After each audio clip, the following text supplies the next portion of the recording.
Happy Friday, everybody! If you are on my channel watching this video and you are a returning viewer, welcome back. Your views are very much appreciated. And also, if you're a returning viewer, you know what today is. It is the day when I read you guys a story. So on today's video, or should I say tonight's video, I'm going to be reading you guys Maria's Creative Workshop, illustrated by Alejandra Lopez and written by Maria Teresa Ruiz. Stay tuned.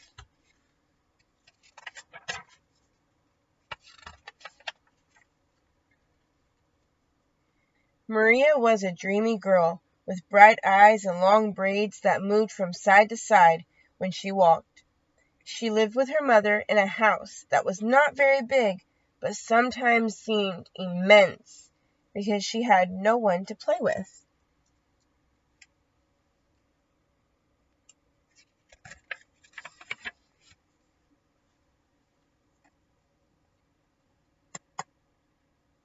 Sorry, let me see if that lighting helps at all. She also helped her mother in the kitchen as she loved trying new foods. Maria spent her days doing homework.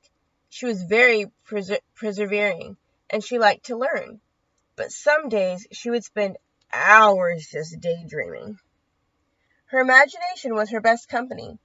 Her mother told her that she was a creative dreamer because she liked to make what she imagined. Maria had a special place to let her imagination flourish. Maria's Creative Workshop.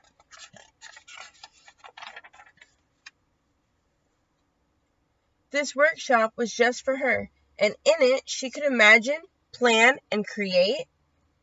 If things did not go as expected with her creation, she could take it apart and start over. Her grandfather always told her that what mattered was trying, because mistakes are challenges to help us improve, and that advice made her feel fearless about making mistakes. What do you think Maria had in her creative workshop?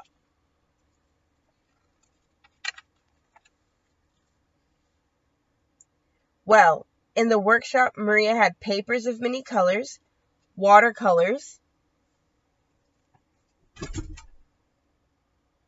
pencils, scissors, glue, pieces of cloth, materials that she could reuse or recycle. But the main material was her imagination.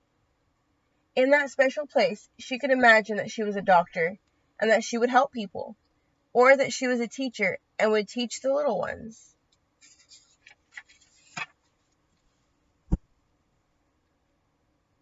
Sometimes she imagined that she was an astronaut and that she knew what was far beyond the sky.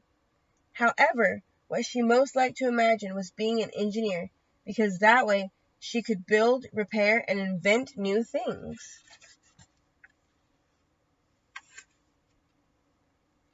Maria's creativity was so great that she looked for objects around the house to repair or make something different with them. A cardboard box could become a castle, a bus, or a spaceship. A stone could become a telephone, a bird, or a doll.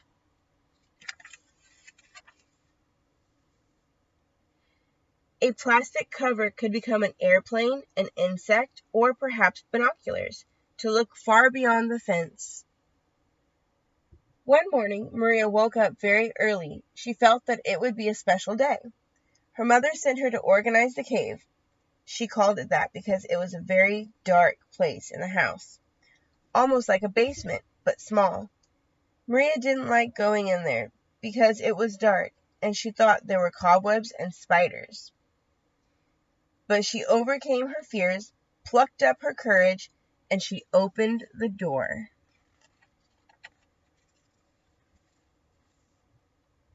Maria stared into the cave for a long time. It looked very dark, so much that she could not decipher what was inside. She felt that it was full of spiders, and that caused her fear. Her heart was beating fast, and her little hands began to tremble. But when she was most nervous, she heard her mother's voice telling her, "I know you're afraid.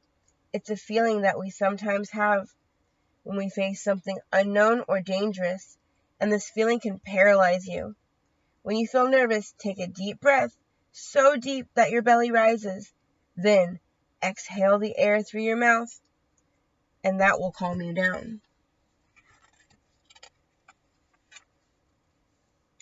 Maria did just that. She took a deep breath, and the cave no longer looked so dark, and there were no spiders. Maria could see what was in it. She could see a broken tricycle, a deflated ball, and some old dolls. Suddenly, something caught her attention. What do you think it was? It was a rectangular-shaped object, and on it was something that glowed very brightly. She took it with her little hands, and she dusted it off. It was a very old and dilapidated music box. But since Maria was a creative dreamer, she thought she could repair it or make it something new. What would you do with an old music box?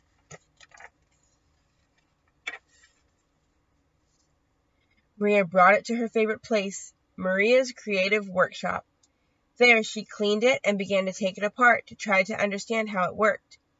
Then she began to imagine what she could build with it. She could use her glue paper and trinkets to turn it into a pencil holder, or she could use her recyclables to turn it into a planter box. What would you turn it into? After thinking a lot and using her imagination, she decided to rebuild it instead. Of turning it into something different, she would repair it because her mother had told her that it was a magic music box. Maria worked hard repairing the music box. She used as sandpaper to fix the texture. With a screwdriver, she adjusted the music mechanism, and with a brush, she amended the patches of paint. In just a few days, it was ready.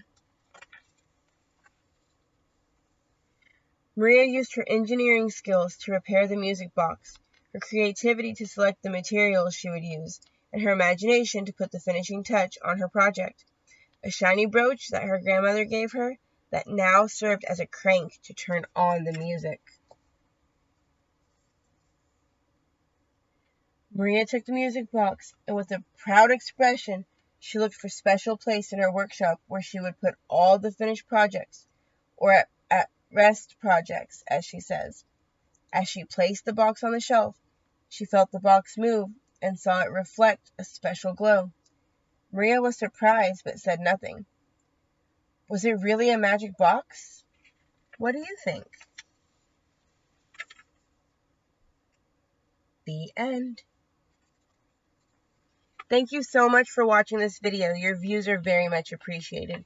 If there's any storybooks that you guys would like me to read, feel free to leave me a comment or a message. And I will definitely look into those books and read them for you guys. And if you guys are interested in being notified when I post, which I do post every Friday, go ahead and hit that subscribe button and turn on the notification bell. And I will be here again next Friday to read for you guys. Enjoy your weekend. Bye.